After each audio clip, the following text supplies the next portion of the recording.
শয়তানকে দূর করতে হলে কিছু আমলের প্রয়োজন, যেমন 5 ওয়াক্ত নামাজ, সবসময় ওযু অবস্থায় থাকার চেষ্টা করা, কোরআন তেলাওয়াত করা নিয়মিত, সকাল সন্ধ্যায় আল্লাহর জিকির করা এবং প্রত্যেক ফরজ নামাজের পরে তাসবিহ তাহলিল করা।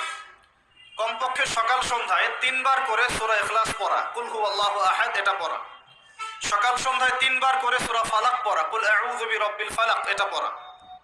অথবা সকাল সন্ধ্যায় 3 বার করে সূরা নাস পড়া, কুল আউযু বিরাব্বিন নাস এটা পড়া।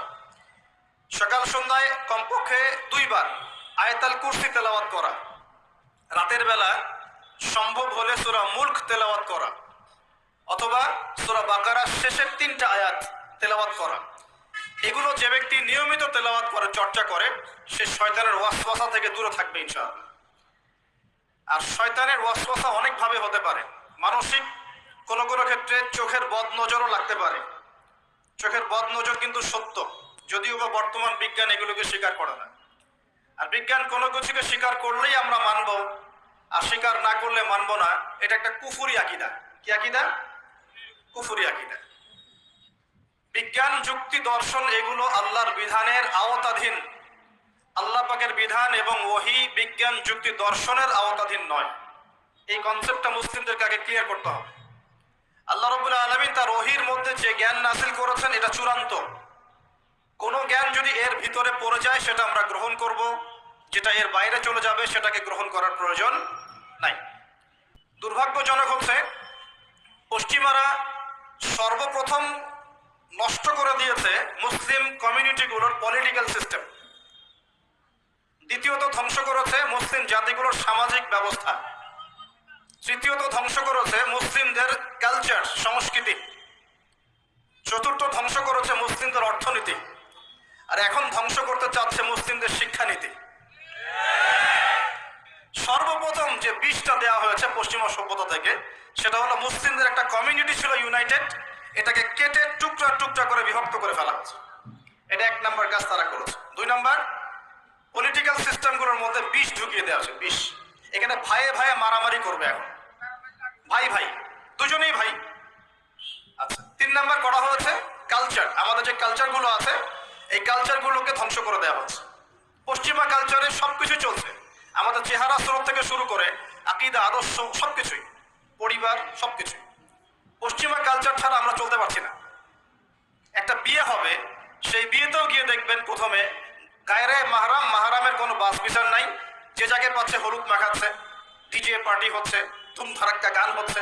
বিয়ের শুরুটাই হচ্ছে পশ্চিমা কালচার দিয়ে। প্রত্যেকটা সেক্টরে অর্থনীতি, আল্লাহ পাক ব্যবসা হালাল দিয়েছেন, আল্লাহ পাক দিয়েছেন যাকাত ভিত্তিক অর্থনৈতিক সিস্টেম, সাদাকা, ওশর, সাদাকাতুল ফিতর ইত্যাদি। এগুলো সব বাদ। এখন চলছে সুদ। কি চলছে? সুদ আর প্রতারণা, ঘুষ আর দুর্নীতি। এখানেও পশ্চিমা কালচার। আরেকটা কি? শিক্ষা। এখন শিক্ষার মধ্যেও আস্তে আস্তে সব পশ্চিমা কালচার ঢুকে দেওয়ার চেষ্টা করছে। আর আমরা কি করছি আসলে? আমরা আপোষে মারামারি কাটাকাটি করছি, আপোষে গীবত, তহমত, সমালোচনায় ব্যস্ত আছি। কে কার ভুল ধরবো, কে কাকে আন্ডারস্টিমেট করবো, কে কাকে অনলাইনে ধুয়ে রেখে দিব, এগুলোই আমাদের কাজ।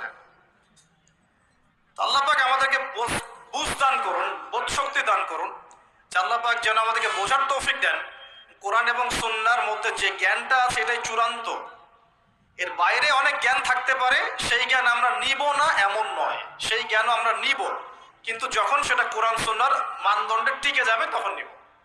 দেখা যায় কোরআন সুন্নাহর সাথে সাংঘর্ষিক, সেই জ্ঞানটা আমরা নিব না। সিম্পল। কারণ আমরা তো মুসলিম, অন্যদের পরকালীন কনসেপ্ট নাই, অন্যদের পরকালের হিসেব নিকাশের ভয় নাই, তাদের পরকালীন কোনো চেতনা নাই। কিন্তু আমাদের আছে না? আমাদেরকে মৃত্যুবরণ করতে হবে, কবরে সওয়াল জবাব দিতে হবে, আমাদের হাসর, মিজান, পুলসিরাত আমাদের সামনে অপেক্ষা করছে। আর আমরা চাই জান্নাতে যেতে। কোথায় যেতে?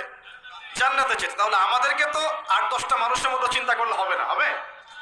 অতএব জীবনের প্রতিটা ক্ষেত্র আল্লাহ পাকের ওহীর বিধানে যে চলবে, ইনশাআল্লাহ সে সফল, দুনিয়াতেও সফল, পরকালেও সফল ইনশাআল্লাহ।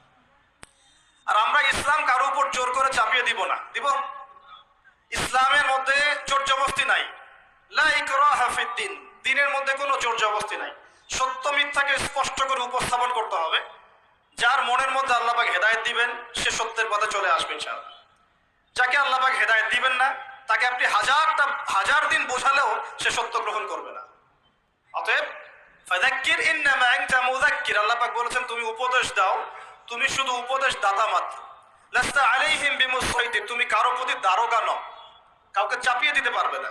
ফাযাক্কির ইন নাফাআতিয যিকরা, উপদেশ দাও, যদি উপদেশ কাজে লাগে।